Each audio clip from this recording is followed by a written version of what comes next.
আজকের দিনটা ছিল 25শে মে, আজকে রবিবার। আর আজকে সকাল থেকে আমরা বেরিয়েছি পেলিং এ সাইট সিন করার জন্য।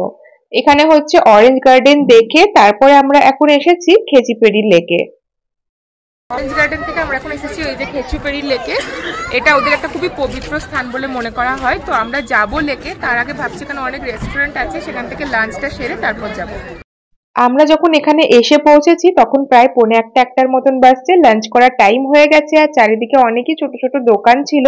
তো ভাবলাম লাঞ্চটা করে তারপরে হচ্ছে লেকের ভেতরে যাব। এখানে লেকের সামনে আমরা একটা রেস্টুরেন্ট পেয়ে গেছি। এখানে প্রচুর কিছু আছে, এখানকার খাবারও আছে, ম্যাগি ট্যাগিও আছে। তো আমরা হচ্ছে থালি অর্ডার দিচ্ছি। এটা একটা তিব্বতি স্টাইলের রেস্টুরেন্ট। আমরা এখানে অর্ডার করেছিলাম হচ্ছে ভেজ থালি, আর পুজোর জন্য আলাদা করে আলু ভাজা, ডাল, ভাত নেওয়া হয়েছে। আর ভেজ থালির মধ্যে এখানে একটা কিছু দিয়েছে, আর এটা হচ্ছে ঢেঁড়সের তরকারি, আলু ভাজা, তার সাথে অমলেট। প্রত্যেকটা খাবারের টেস্ট ভীষণ ভালো, একদম বাড়ির মতো। লেকে ঢোকার টিকিট কাটা হয়ে গেছে। এখানে পার হেড এন্ট্রি ছিল 30 টাকা করে, অ্যাডাল্টদের জন্য, বাচ্চাদের জন্য হচ্ছে ফ্রি। আর এখন আমরা যাবো এই রোড দিয়ে। টিকিট কেটে কিছুটা রাস্তা হেঁটে তারপরে আমরা পৌঁছে গিয়েছিলাম একদম লেকের ভেতরে। এখানে সামনেই একটা মনেস্ট্রি ছিল। আর এই পুরো লেকের পরিবেশটা এত শান্তি, আর অনেক গাছপালা থাকার জন্য বাইরে রোদ হলে পরেও এখানে কিন্তু একটা ঠান্ডা ঠান্ডা ওয়েদার ছিল। এখান দিয়ে সিঁড়ি দিয়ে ওপরে উঠে গেলে পরে হচ্ছে আরো বড় মনেস্ট্রি থেকে আরম্ভ করে পুরো লেক সেটাও দেখতে পাওয়া যাবে। এই যে এটা আমেরিকান আর ওইগুলো সব কাঁচা।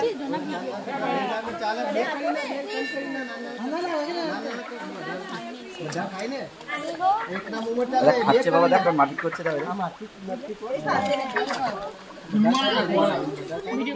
আমরা চলে এসেছি খেচিপেড়ি লেকে। আর এখানে ঢুকে ঢুকে এখানে প্রচুর মাছ। এখানে যদি হাতে করে বিস্কুট বা কিছু নিয়ে আসতাম তাহলে মাছগুলোকে খাওয়ানো যেত। অনেকে খাওয়া আসছে, ওরা আরো আসছে, তাই দেখে বাচ্চাদের আনন্দ হচ্ছে।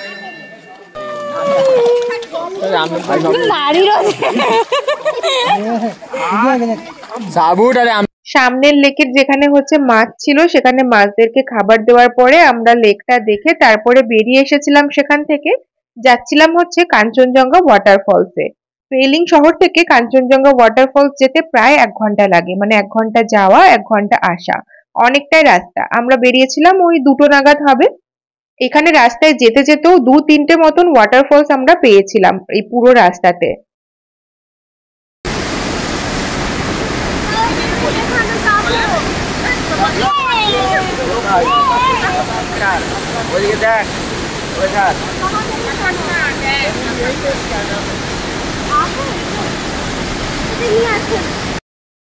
আমরা এখন এসেছি হচ্ছে কাঞ্চনজঙ্ঘা ওয়াটারফলসে। এখানে নিচের থেকে দেখতে এত ভালো লাগছে, আর ওপরে সিঁড়ি দিয়ে উঠলে আরো বড় ওয়াটারফলসটা পুরোটা দেখতে পাওয়া যায়। যতটা পারি এখন আমরা উঠবো।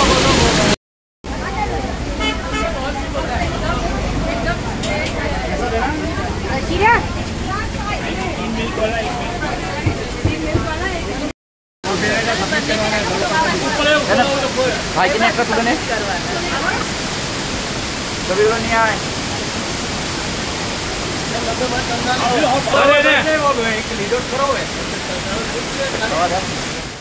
এই কাঞ্চনজঙ্ঘা ওয়াটারফলসে প্রচুর জল ছিল, নিচে কিছুটা অংশ আছে, আবার পাশে সিঁড়ি দিয়ে উঠে গেলে আসা যায় হচ্ছে মূল যে ওয়াটারফলস সেইখানটাতে।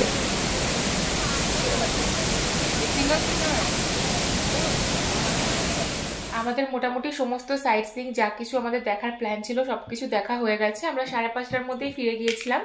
এসে ফ্রেশ হয়ে তোজোকে খাইয়ে টাইয়ে দিয়েছি, একটা মোটা জামা কাপড় পরিয়ে দিয়েছি। এখন সন্ধ্যে থেকে একটু ঠান্ডা ঠান্ডা লাগছে। আর এখানে হচ্ছে উজ্জ্বল ঘরের মধ্যেই যে ছিল আর কি জিনিসপত্র সেটা দিয়ে চা বানিয়েছে। গলাটার যা অবস্থা, এখন গরম গরম চা খেতে বেশ ভালো লাগছে। এখন হচ্ছে প্রায় 8টা বাজতে যাচ্ছে, আর আমরা নিচের রেস্টুরেন্ট এরিয়াটাতে এসেছি কারণ এখান দিয়ে পাহাড়ের খুবই সুন্দর ভিউ পাওয়া যায়। ছোট ছোট টিপটিপে লাইট জ্বলছে, আর তার সাথে স্টার্টার অর্ডার করা হয়েছে। তো সেই স্টার্টারটাও খাবো, আর এরও খাবার অর্ডার করে দিয়েছি, ওকেও ডিনারটা এখানে করিয়ে দেবো।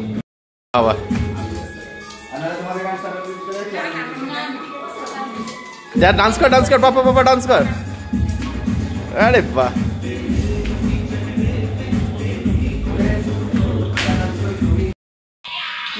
কি কি স্টার্টার দিয়েছে আমাদের?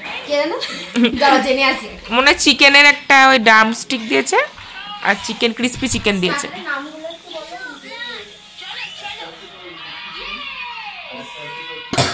হ্যাঁ ওই হলো চিকেনের নন স্পাইসি আইটেম, চিকেন ফ্রাই আর ক্রিস্পি চিকেন। রাতের খাবার আমরা আর বাইরে খাইনি, আমরা হোটেলের রুমে অর্ডার করে দিয়েছিলাম, কারণ সূর্য ডোবার সাথে সাথে বেশ ঠান্ডাটা জাঁকিয়েই পড়ছিল। সেই জন্য ভাবলাম রুমেই খাওয়া হয়ে যাবে, বাচ্চাগুলোকেও খাইয়ে দেওয়া হয়েছে।